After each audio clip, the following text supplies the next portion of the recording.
prison is a desert. There is no economic, social, or spiritual capital in that prison.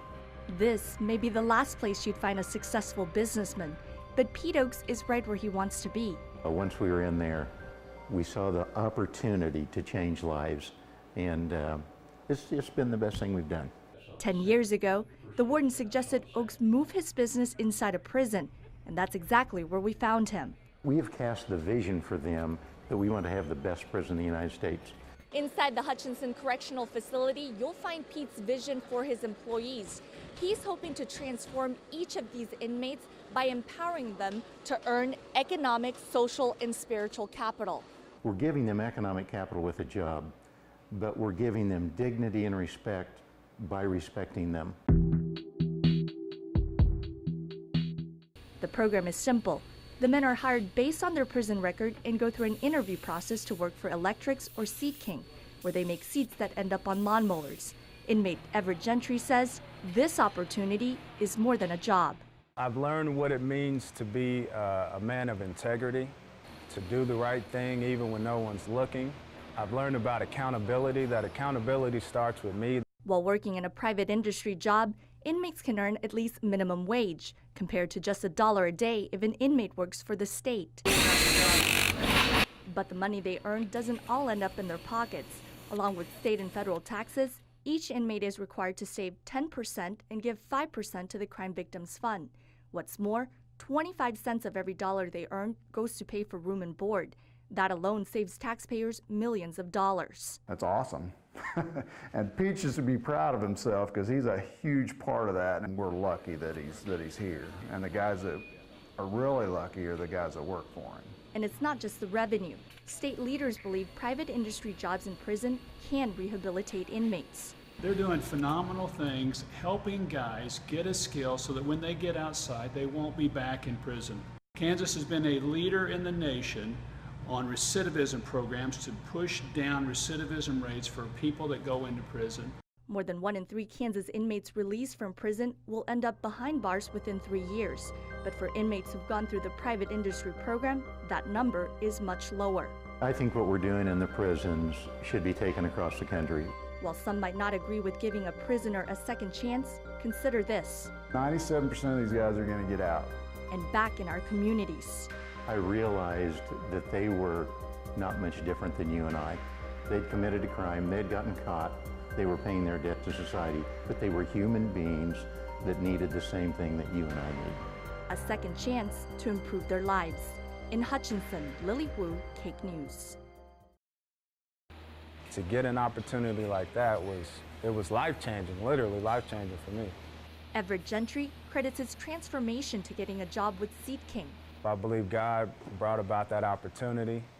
He opened that door. Gentry is serving a life sentence with the possibility of parole in 2031. It's a very lonely place. It's prison. It's not meant to be enjoyable at all. Gentry has been locked up since 2006 for a crime he committed at 17. I was young, I was stupid.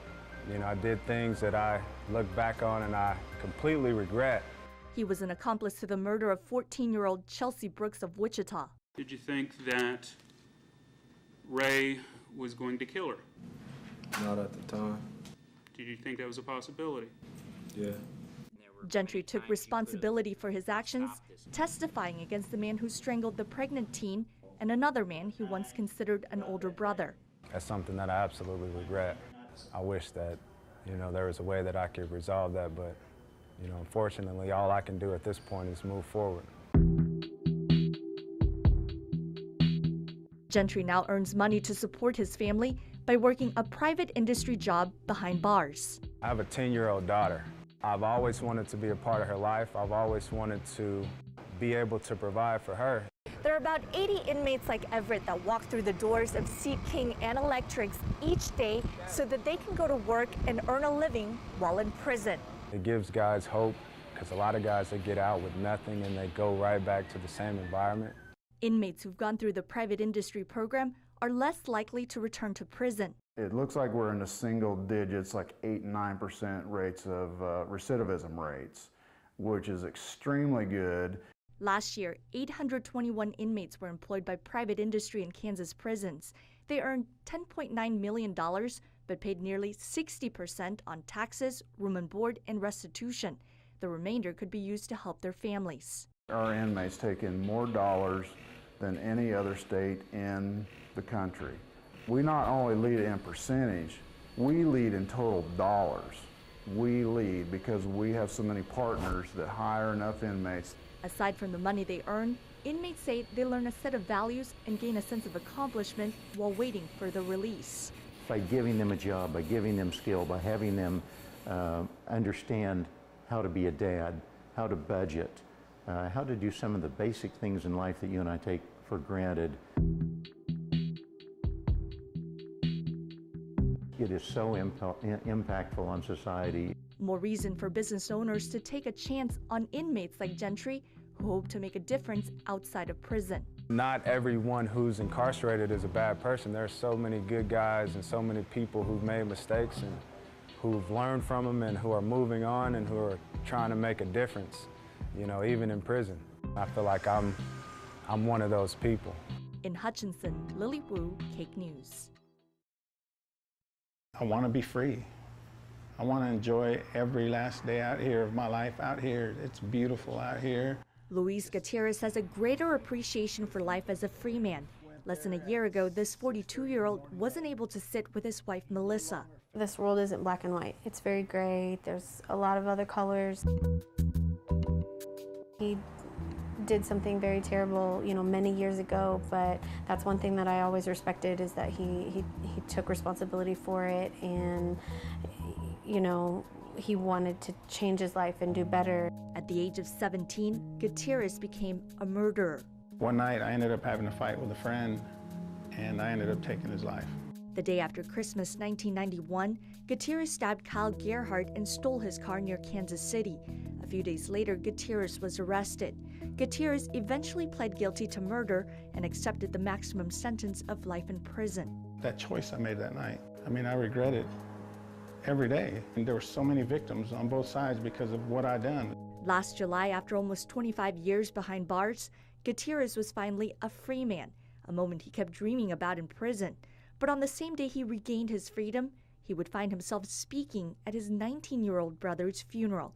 His brother Eddie was murdered in Kansas City. He was a huge reason why I wanted to change my life around. It was then a convicted murderer realized the grief and pain from such senseless violence. I'm so sorry for what happened, you know. It's just something that happened, and that's why I'm doing what I'm doing now. I'm trying to redeem myself and prove myself that we can respond positively with a second opportunity. That second chance has led him here. At Relentless Inc. near Old Town in Wichita, you'll find Gutierrez living out his dream outside of prison. He's now using his talents as a professional tattoo artist. I was given a second chance. In turn, I ended up meeting so many good people. People like Dan Masterson, a mentor he met through the Mentoring for Success program for inmates transitioning out of prison. Being able to meet guys like Louis, he's a free man. He was free when he was in there because his mind changed. I like to see a guy that's different on the inside. While in prison, Gutierrez was able to work a private industry job with Seat King. He began sweeping floors and later became an expert welder. He helped instill confidence and responsibility, how important it was to stay out of trouble, you know, how important it was to keep a job, to be able to provide for yourself, for your loved ones. I didn't have that before.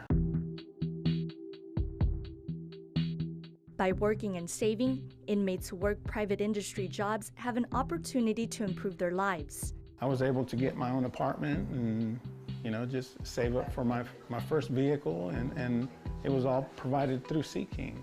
More than 1 in 3 Kansas inmates released from prison will be back behind bars within 3 years, but the number for those who've gone through the private industry program is less than 1 in 10. The more people we can get into programming and a private industry matched with somebody and mentoring for success, we're trying to get those numbers down. Although programs help, Gutierrez gives much of the credit to his former boss, Pete Oakes, who played a major role in his transformation. It was very humbling.